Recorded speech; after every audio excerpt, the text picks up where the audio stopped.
Hello, hello. I'm just going to chat about my 1901 project, which, wow, when I started out, it was like 1901, 1940, 1968, and then I was like, oh shit, that's way too big of a project.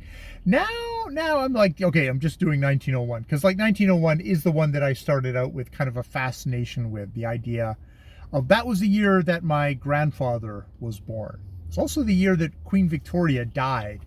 So she died at the very beginning of the year. I don't know precisely when my grandfather's um, birth was, but I find that it's an interesting confluence of like, okay, the Victorian age, and then there's like, oh, there's like there's somebody in I have actually met. I met my grandfather as a young man, and I knew him very briefly, however. But it's like, okay, there's someone I actually knew. But that's like within my memory of knowing that fellow who was born in 1901.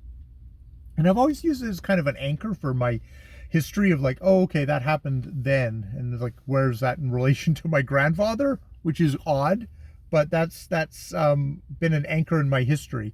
So that's why I've decided to do a kind of a reading project where I delve into um, sort of what was going on in 1901 and what were people writing and thinking in 1901. And I'm going to start off. I figured with super fun, which is just do the Hound of the Baskervilles, which was published as a book in 1901. This is where I get into it of like, okay, 1901 is like kind of the year, but like, am I gonna how am I gonna ruthlessly stay to 1901, or am I gonna kind of get a little wavery and kind of like here, like, oh, 5 or 10 years before my grandfather was born, and 5 or 10 years after my grandfather was born? That gives me more to select from. Gives me a larger pool to choose from. I don't think I'm slavishly like, okay, I'm reading everything from 1901. So if I'm not reading everything from 1901, I might as well just have like the kind of like, okay, what's stuff around this that I can read? The Picture of Dorian Gray, which I have read. I was looking at I was like, oh, I should read not just English, not just English, British, um, American writers, Canadian. I guess I'll see what I can find. It seems a little sparse on the ground, but try and find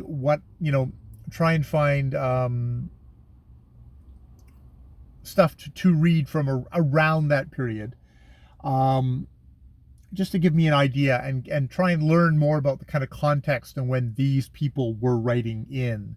What was the context of the world at that time? What was the world like? What was it like to live in that time?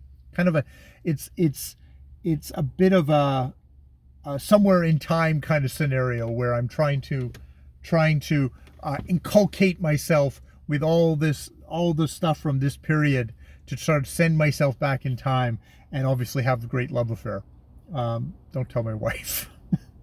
No, not to have a love affair, but to kind of like go, okay, this is what it was like at that point, and kind of and do that sort of stuff. That is my idea. So I figured, hey, let's start off with Sherlock Holmes, which I don't really think of as being a turn of the century kind of guy. I think of him as being Victorian literature, but this was written. I mean, it was probably written and serialized before Queen Victoria died, but it was published in 1901. So it's very much, just because that's like the cutoff point, 1901, it doesn't mean like it doesn't continue to be slightly Victorian past that period. Someone talked about Sigmund Freud, who did have a significant work published in 1901, something that I could definitely read. That he was, while he was somebody who greatly shaped what was to come of our conception of psychology of the mind and stuff like that, he was a child of the Victorian era.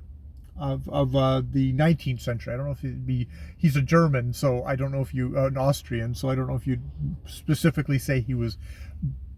That's a very provincial thing to say he was a Victorian, because he wasn't a Victorian. He was probably whatever however they signified that era. So we saying like a child of the 19th century is interesting there. And these are a lot of the people that my grandfather would have had as his formative people when he was growing up. However accepted something like Freud was by the time my grandfather was a young man in the world as it was. So yeah, that is my 1901 project. It's there's been a little bit of talk of projects lately, and exactly like, you know, how rigorous they are and stuff like this. This is not a rigorous project, but it is a something that's just dwelt on my mind, of just like of trying to kind of like get my hooks into history. My wife said, like, well, you know, should you narrow it down, basically, because I was complaining about like, oh shit, there's a lot here. I could be doing this for decades, which is, you know, not a bad thing, but just sort of like, do I just want to focus on Britain, maybe England, Scotland? There's also good American stuff. There's Edith Wharton. There's various other things that I could also be doing at the same time. And just like weird ass stuff. Just weird ass stuff. But there's weird ass stuff everywhere. I don't know.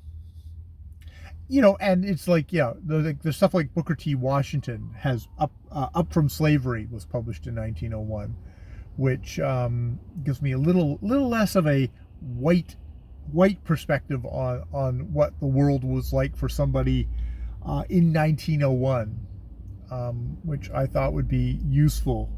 You know, it's like, you got the picture of Dorian Gray. You know, the awareness of what exactly how homosexuality was criminalized, was brutal. People were brutalized for their sexuality at the time.